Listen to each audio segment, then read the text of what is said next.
buenas noches, los saludo, yo soy Jimena Cortés y les doy la bienvenida a otra emisión de nuestro programa 200 años de mujeres pioneras, un espacio que, como saben, creamos en conjunto con Vicepresidencia de la República, porque tenemos como objetivo exaltar y homenajear a todas las mujeres que nos llenan de orgullo en nuestro país, desde su talento, desde sus capacidades, a todas las que han aportado positivamente a nuestra sociedad. Este programa se ve por la pantalla de Canal Institucional y también lo tenemos en formato podcast en la página de Radio Nacional de Colombia y podemos ver repeticiones en el Facebook de RTVC. Ya entrados en materia, gracias a la tecnología hoy nos podemos conectar con una gran pionera. Ella es bogotana y es la primera colombiana en poder exponer su arte en el Grand Palais en París. Y ya vamos a conocer a fondo su historia y cómo fue todo este proceso. Ella es Diana Velázquez. Diana, buenas noches y bienvenida a 200 años de Mujeres Pioneras. Buenas noches, Jimena, pues un placer estar en este programa y bueno, pues muy contenta de poder conversar contigo hoy. Tú naciste en Bogotá y quisiera saber algún recuerdo o anécdota de tu infancia. ¿Cómo fueron tus años escolares cuando pequeña? Bueno, pues sí, la verdad es que los recuerdos que tengo del colegio son muy buenos. Yo estudié en el Liceo Francés de Bogotá. Yo, digamos, desde pequeña pasaba mucho tiempo dibujando. Me aburría bastante. Y siempre me entretenía dibujando, o sea, desde muy chiquita. Me acuerdo, 5 años, hacía un montón de dibujo todo el tiempo y vendía los dibujos, además los exponía y los vendía a todo el que venía a casa. Y luego ya en la adolescencia sí es verdad que tomé cursos, pequeñas clases y pasaba mucho tiempo copiando, me acuerdo, copiando obras de la historia del arte en lápiz. Y a los 15 años yo ya sabía que iba a estudiar Bellas Artes, aunque no sabía en lo que me metía, pero por lo menos ya había decidido la carrera. Y me imagino que como te veían desde pequeña, inclinada a las artes, tu familia te apoyó cuando ya formalmente y te gradúas y les comentas que tomas la decisión de estudiar artes plásticas en la Universidad de los Andes. ¿Cómo fue eso? Fue un poco más, o sea, se lo tomó como mejor mi padre. Mi madre tenía sus dudas porque me acuerdo perfectamente que me preguntó que si yo tenía claro de qué iba a vivir si estudiaba Bellas Artes. Me acuerdo que me lo preguntó. Mi padre no comentó nada sobre el futuro que me esperaba, pero pues me dijo que estudiara lo que quisiera. Si eso era lo que yo quería, pues nada. Entonces yo empecé primero en la Javeriana, que entonces eran cursos libres de arte. Pero no sé, como que no conecté un poco con las asignaturas que tomé ese primer semestre y me fui. Y me volví a presentar en este caso a los Andes y entré y empecé pues a estudiar ahí. Y la verdad muy contenta con el enfoque que tenía la facultad en ese momento. Eso al principio para mí era como, no sé, como cuando uno empieza a tomar clases de cocina, ¿no? Que empieza a descubrir cómo se mezclan unos sabores y entonces sale un resultado increíble, ¿no? Pero luego ya hacia, digamos, el final de la carrera, cuando empezamos a tomar lo que se llamaban talleres verticales, que era que uno tenía más o menos que empezar a hacer solo, bueno, con la guía del profesor de esa asignatura, un proyecto, que es, digamos, como se trabaja hoy en día normalmente, ¿no? Un artista genera proyectos más que obras sueltas. Pues para mí eso fue ya como darme cuenta realmente de que esto tenía como todo un proceso, ¿no? No solo conocer la técnica, sino tener una idea, saberla llevar a cabo y que ese resultado final no sea lo mismo que coger y leer una noticia, sino que te haga pensar de la misma forma, pero a través de un planteamiento formal, ¿no? Y muy reflexionado. Entonces, para mí fue... La carrera yo me la disfruté entera, porque todo lo que vi me gustaba.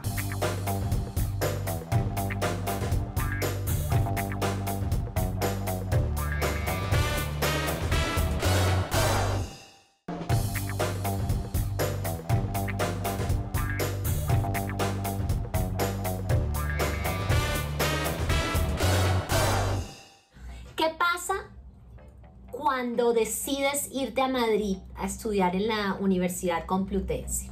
¿Qué pasó primero en Colombia antes de irte? ¿Cómo fue todo el proceso? Cuéntanos. Sí, pues mira, justo un año antes de graduarme, que es cuando tú empiezas el anteproyecto y el proyecto de grado, yo paré la carrera, no tenía que pedir un permiso y me fui a Nueva York. Allí, pues bueno, yo me fui, digamos, a mejorar mi inglés, porque además pues uno tiene que hacer un examen en los Andes de inglés antes de graduarse también, y bueno, sabía inglés, pero digamos no como a un nivel de hablarlo fluidamente.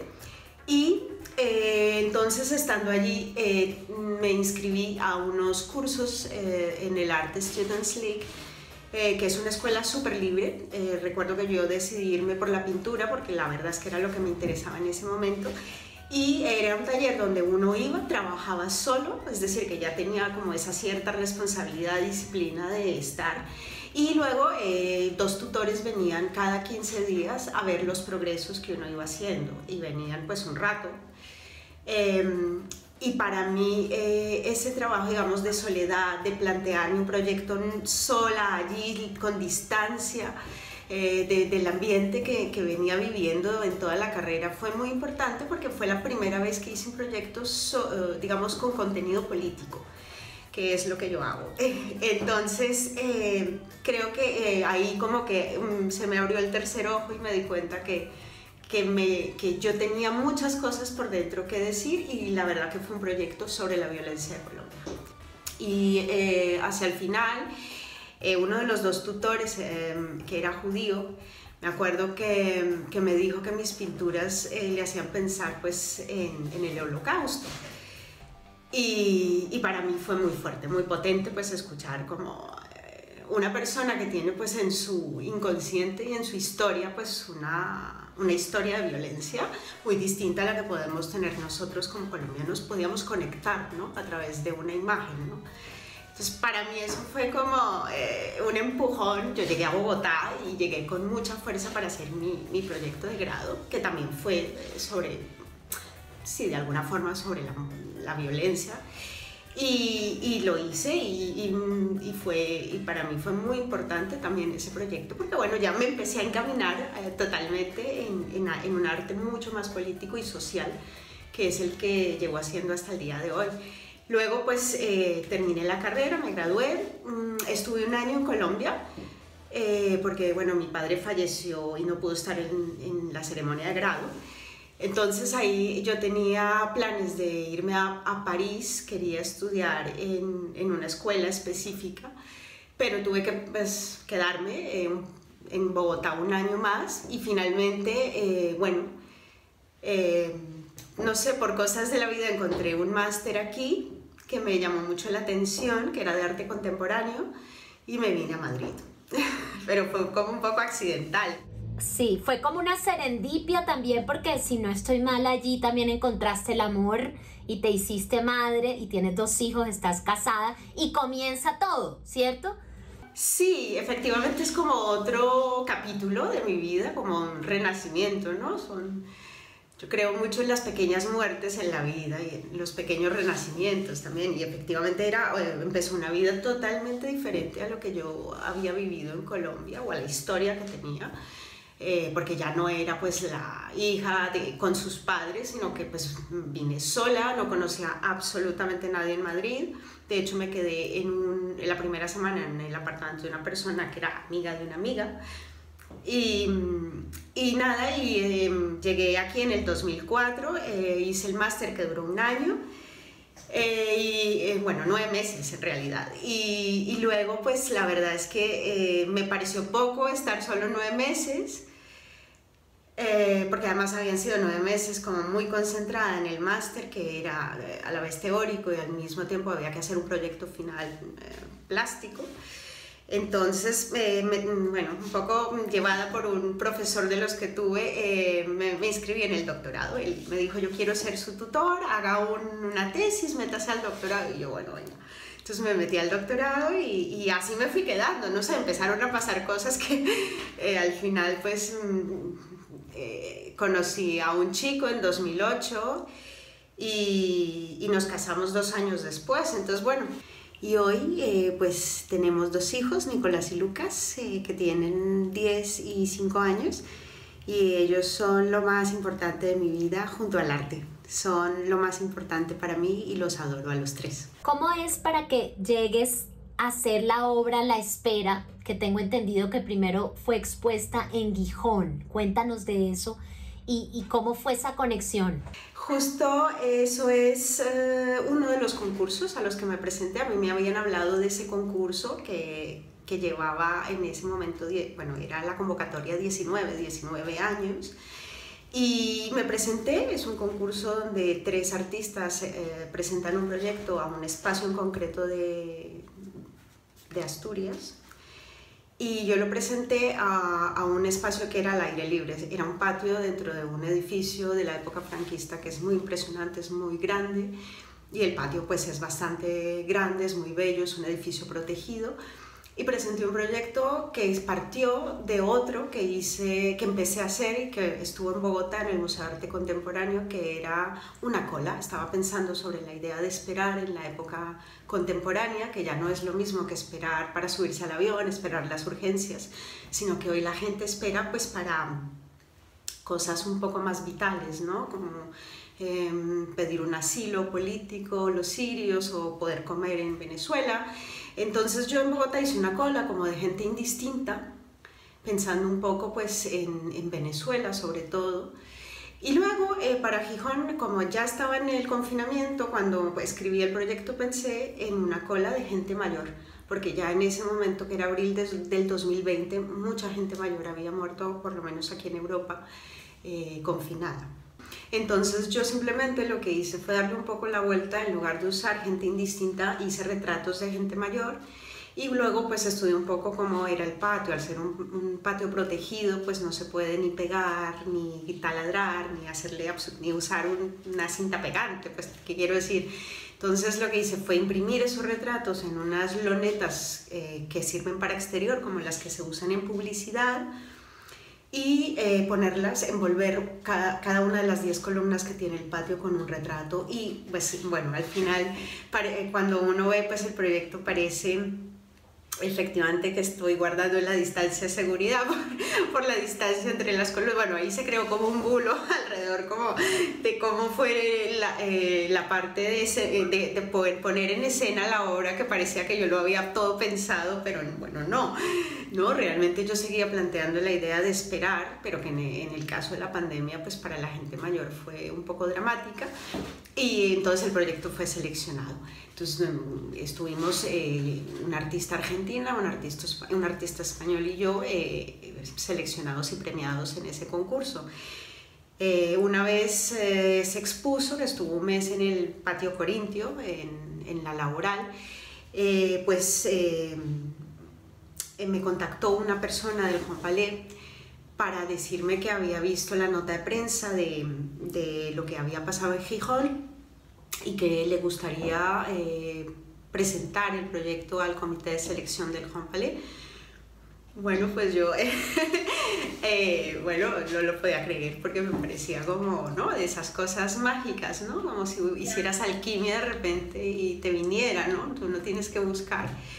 Y bueno, no, al final pues sí, digamos que pasó evidentemente un proceso de selección entre muchos más proyectos que ellos reciben todos los años, pero coincidía que el Juan Palais, en su fachada, oeste y este, pues también tiene la misma estructura de columnas. Entonces encajaba bien, era exterior, se podía, digamos, replicar el proyecto.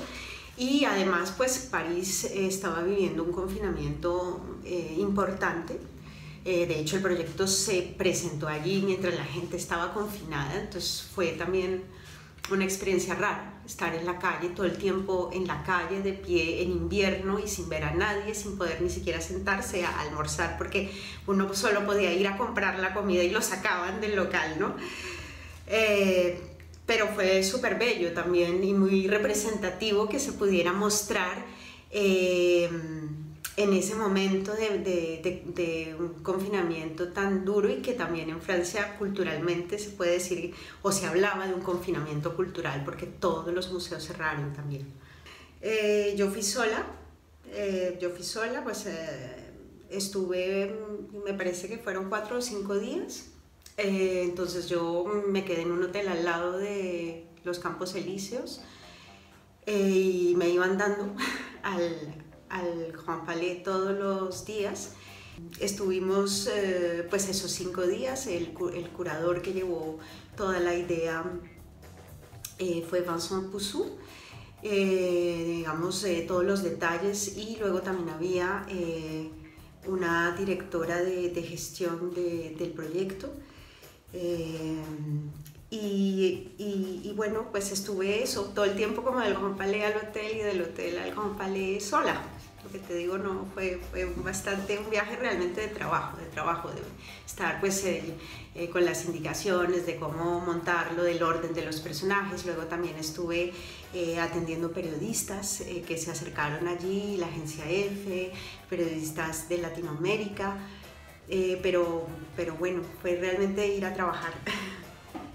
Ir a trabajar, pero cumplir un sueño. Yo quiero saber en qué momento tú caes en cuenta y dices, un momento, yo soy la primera mujer colombiana que expongo en este lugar emblemático que es el Grand Palais, después de Fernando Botero, que en el 92 tuvo una exposición solo, pero tuvo la primera mujer. ¿En qué momento caes en cuenta de que te conviertes en pionera, por eso estás aquí, y cómo fue esa sensación? Pues eso me di cuenta después, realmente no lo sabía, me lo dijo justamente Vincent después, y la verdad es que me quedé muy sorprendida, porque nosotros además tenemos grandes artistas y en los últimos años muchos artistas se han ido internacionalizando, colombianos quiero decir, pero no esperaba pues que un espacio tan emblemático solo hubiera tenido Fernando Botero, digamos, para un individual, ¿no? Entonces pues sí, me sentí como muy pionera, me sentí muy feliz, y sobre todo pues también debo reconocer que me sentó bastante bien pensar que un espacio así acogía una pieza que realmente estaba hablando de la sociedad, ¿no?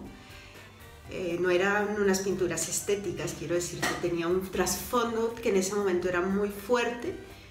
Y yo pienso que es necesario, o sea, la dirección de Chris Dercon, que pretende que los artistas vivos empiecen a exponer en el Grand Palais, no solo artistas, digamos, que llenan la cuota de grandes taquillas, me parece maravillosa, y me parece que es algo plausible que otras instituciones deberían copiar.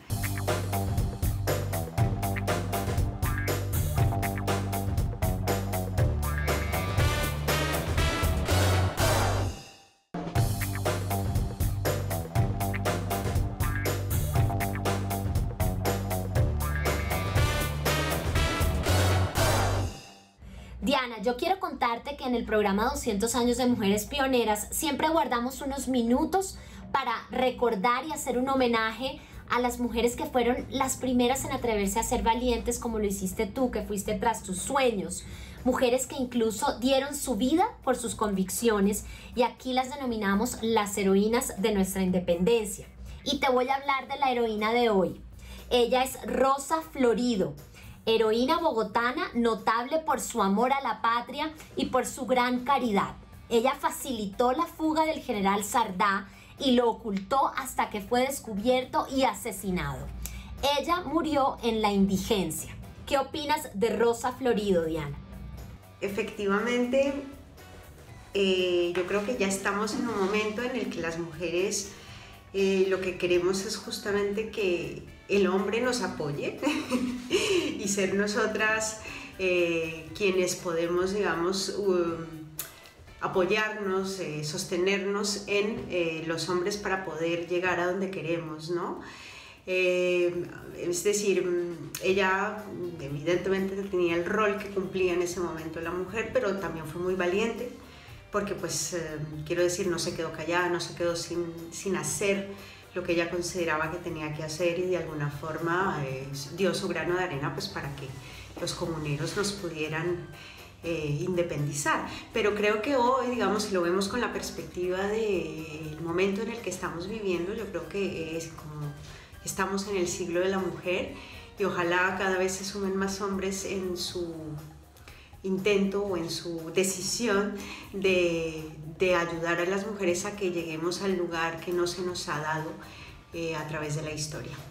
Yo quiero pedirte, Diana, antes de despedirnos, que les des una palabra de ánimo y aliento a los artistas colombianos, que puedan ver tu recorrido. Aquí entendimos un poquito cómo llegaste a donde estás en este momento, que todavía tienes muchos más sueños, que te encanta reflejar la actualidad y la problemática de la sociedad en la humanidad a través de tu talento con tus manos, y que lo has logrado poco a poco. Ahí vas y vas muy bien. Entonces yo quiero que los animes a que no desistan, porque sabemos que hay mucho talento en Colombia.